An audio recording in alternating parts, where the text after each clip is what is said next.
boshlaganimizga 3 yil bo'lib qoldi. Bundan buyog'iga shu Qashqadaryo viloyati bo'yicha Shahboz javob beradi. Tak. Va bizni mana ma'ruza so'ragan Otabali bu bizni o'zi Rossiyadan mutaxassis kelish kerak edi.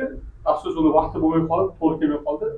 Otabali ham bizni 4-5 yildan beri bizda ishlaydi. Farg'ona vodiysida bizni главный vrachimiz bo'lib ishlaydi. Hamma fermerlarga kirib yuradi. Keyin Muso bu Toshkentda bizni doktorimiz, bu ham bizda anchadan beri ishlaydi. Bu ham o'zini qisqacha bir 20 minutlik anaqa mavzusi bor, uni ham aytib o'tib ketadi. Bo'lmasam seminarni asta boshlaymiz. Sizlarga nima deydi? Kelganlar uchun yana bir bor katta rahmat. Yana bitta qisqa narsa. Biz manaqa 5 kilolik premix ishlab chiqaryapmiz hozir. Bu ham Shahbozda bo'ladi. Bu komponentlari chetdan kelgan, DSM Gollandiyaning kompaniyasi bor, shu chetdan qo'lning ichidagi vitaminlar hammasi chetdan kelgan. Toshkentda biz o'zimizda Agropremix degan zavodimiz bor, katta zavodimiz bor. Oyiga 500 tonna parranda ishlab chiqaramiz. Ana shu zavodda bu kichik chorva xo'jaliklari bor, uy tomorqa xo'jaliklari bor. 4 ta 5 ta moli borlarga moslashtirib shunaqa 5 kilolik premixlar ishlab chiqardik. Buni buqaga va buzoqlarga ham bersa bo'ladi bu premixlar. Bu ham hammasi Shahbozda bo'ladi. Shahbozda olib turib bemalol aptekalarga o'tkazib bo'ladi yoki kimdir anaqalarga asraydi bo'ladi. Juda yaxshi premix. Hozir bu Farg'onada, Surxondaryoda, mana Qarshiga keladi yaqinda. Shahbozda hammasi bo'ladi. Rahmat. Ba'da joy bor, joy yetmaganlar kelaveringlar. Shu yerga mana kelaveringlar. 6 joy bor. 6 joy bor. Nima qilolmaganlar kelaveringlar bemalol.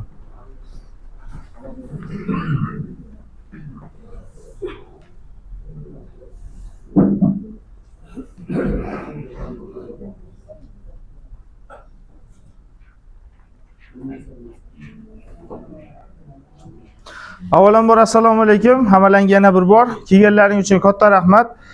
Bu yerda asosan veterinarlar hamda dori bilan shug'ullanuvchi vet aptekachilar, asosan veterinarlar, to'g'rimi, temadagi nimalar.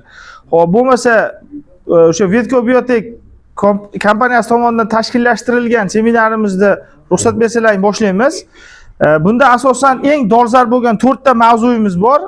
O'sha chorvadorlar uchun, veterinarlar hamda vet aptekachilar uchun mo'ljallangan, maxsus tayyorlangan mavzularimiz bor. Shulardan birinchisi chorvachilikda naslchilik ishlarini tashkil etish, sigir va xunajillarni urug'lantirishga tayyorlash.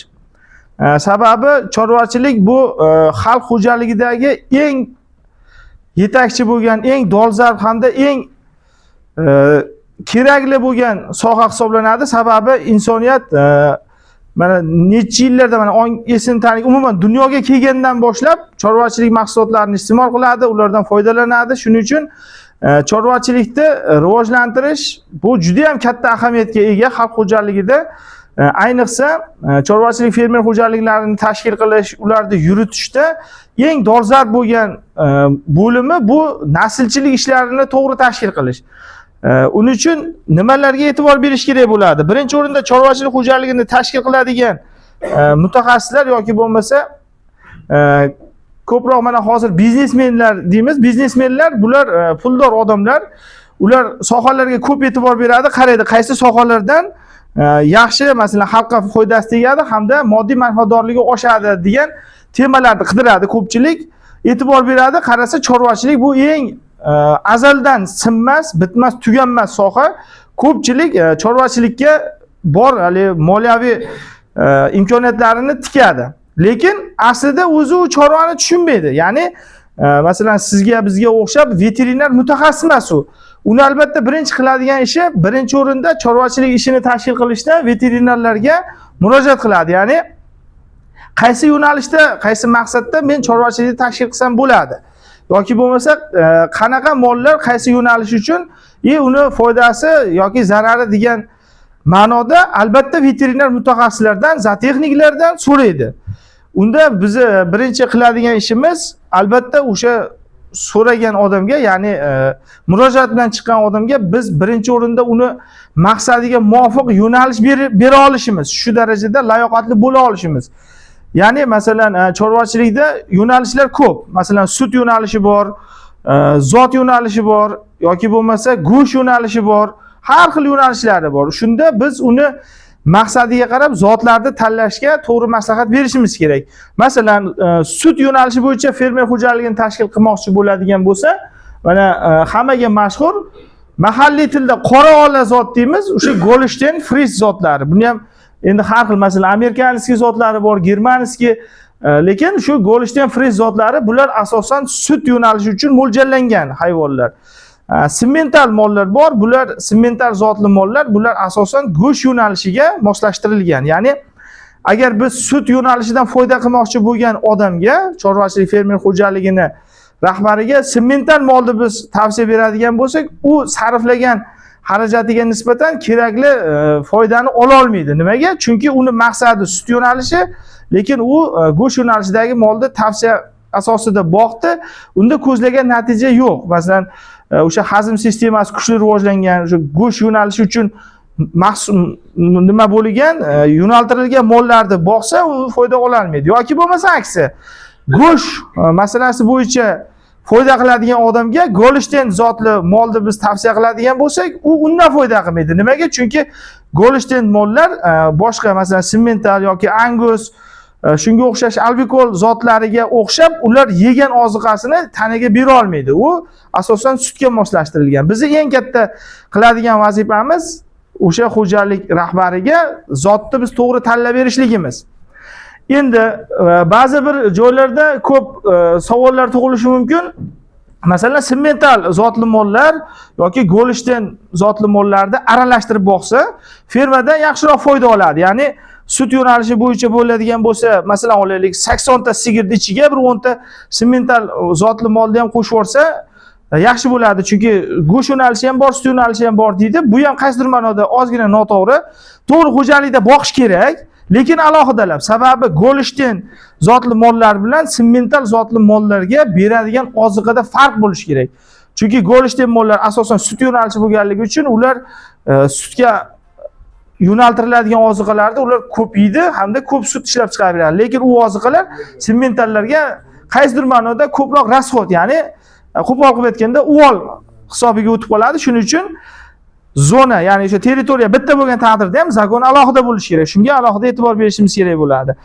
Xo'p.